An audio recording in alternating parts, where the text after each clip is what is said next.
So growing up, both my parents were coaches, so I was always around sports, and I always loved football. And I grew up always going to practice with my dad. And there's a lot of parallels between football and everyday life. I mean, in both football and in life, you're going to get knocked down and you're expected to get back up. This football season is a long season. Ups and downs, roller coasters. We're getting ready to experience that in this first half. Okay, ups and downs, momentum swings, all those things play into it. You can't be too high, too low. It's on to the next play. Whatever happens, we're on to the next play. There's a lot of similarities between a football team and a dental staff. Usually the team that's got the best playbook and is the best prepared, with trainings from Scheduling Institute and always is in the huddle, is engaged, is usually the staff or the team that's going to come out on top day in and day out. My name is Dr. Travis Burkett. I'm 36 years old and I own a practice in Drumright, Oklahoma. Drumright's a small community located in between Oklahoma City and Tulsa. Our population is slightly under 2,900 people. We lost our only stoplight 3 years ago. That was major news. Even in this small town, we have a thriving practice with 5 full-time doctors. Our new patient baseline each month is 215 patients, and we just celebrated our 27,000th patient of record. Heading into the big year, our main focus was we wanted to win it because we have a very competitive staff and we just wanted to win. We had a lot of high hopes and we had just come out of our best year ever. Pumped up about the big year when we went to Phoenix in January. So we had a plan and we were going to execute it and we were going to meet our goals come hell or high water. And then literally 2 days before the end of 2016, Dr. Melton announced that he had Parkinson's and he had to retire effective immediately. And then literally 3 weeks into the year, another associate announced that he had bought a practice in Bend, Oregon and was leaving at the end of February. One play does not dictate the outcome of the game. We're going to have some mess ups. That play doesn't dictate it. It's over the course. It's a 48-minute football game.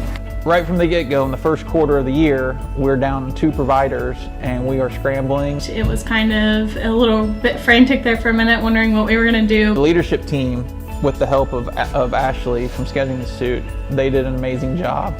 We are able to take things off of his plate, and so that gives him more time to do things that he needs to do for us to reach our goals.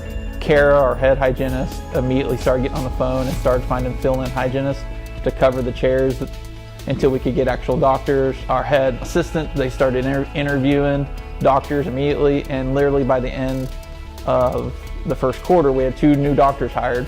So our leadership team was a lot like a football team. I'm the head coach, and I'm responsible in charge of everything, but I let my team leaders or the offensive and defensive coordinators and the other assistant coaches, they handle their employees or their players. They're the ones that do the hiring, the firing. The defensive coach determines who's going to be the starting defensive tackle, just like my head assistant dictates which assistants are going to work here and which ones aren't. Coaches are pulling. What we need is everyone pulling together, everyone all in.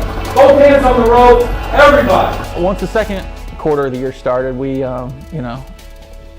I thought personally that nothing else could go wrong. We already lost 2 doctors, and somehow we managed to literally only be about $100,000 short of our quarterly goal. So everyone was confident that we were going to easily meet our goal. And then the wheels on our leadership team started falling apart, and in the second quarter, we lost 3 of our 6 leaders. The remaining leaders, they really stepped up. They handled a lot of things, took it off my plate. Really, our practice just grooms everybody to all be such great leaders that it wasn't a big deal whenever I actually stepped up into the position. We had to pitch in not only to help maintain our department, but to also support the new team leaders. Making sure the leadership team is in unity, because if that's not in unity, then the whole office will be a giant mess. And we literally just started interviewing and looking for new leaders, and we found them. And we're better off now than we ever were. Life never gives in. Don't you give in. Great teams are different because they're willing to continue to work. Once June hit, we finally had all of our providers were fully in-house, and we were starting to train our new doctors, and they were starting to catch on, and it seemed like we were putting a solid foundation to grow towards the future. And during that period of chaotic transition, we actually did have our best month ever in March. where we produced just a little under $500,000. And at that point, we still didn't really understand what the big year meant. We just put these big numbers on the board and we were gonna hit them. We were gonna do whatever we could. We expanded our hours. We started working on Saturdays to accommodate our patients. I mean, we were doing everything we could think of to meet our goals. I say we go arm in arm the rest of the year, give it all we got, leave it out on the field, and that's all you can do. That's life, man. That's life. Just give it everything you have. So the biggest thing that Scheduling Institute and the big year has taught me is it's not so much the destination, it's the journey. Because if you're setting proper goals, you're never going to hit them because they're always going to be moving, they're always going to get bigger and bigger. And it's not so much hitting all your goals, it's looking back and seeing from where you started to where you are now. And the only one that can put limits on you, is yourself. Because we have, I have a dental practice in a town of 2,800 people, and we're gonna revenue close to $5 million this year. And the future is really unlimited. It's gonna be as big as we want it to be.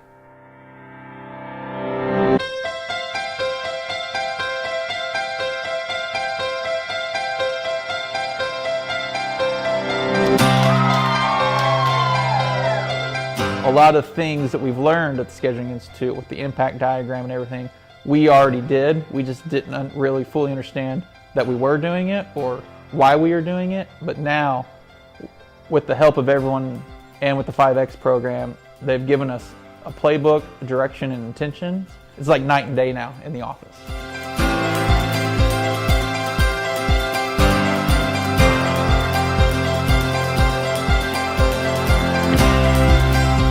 For the last 6 years, we've been coming out and doing dental screenings for special needs patients and Olympic athletes here.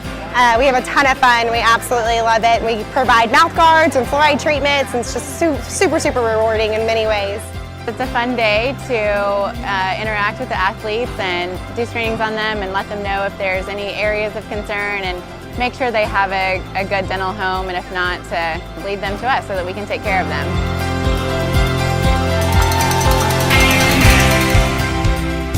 This year alone so far, we have donated over $76,000 to Special Olympics.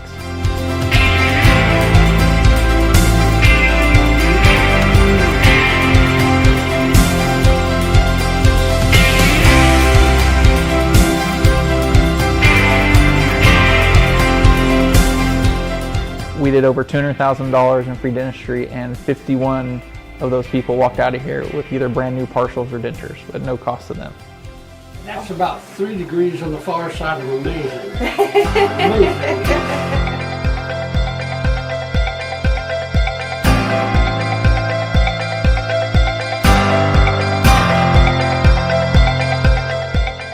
This year we wanted to do something big for Drumright High School, so we bought them their first ever activity bus.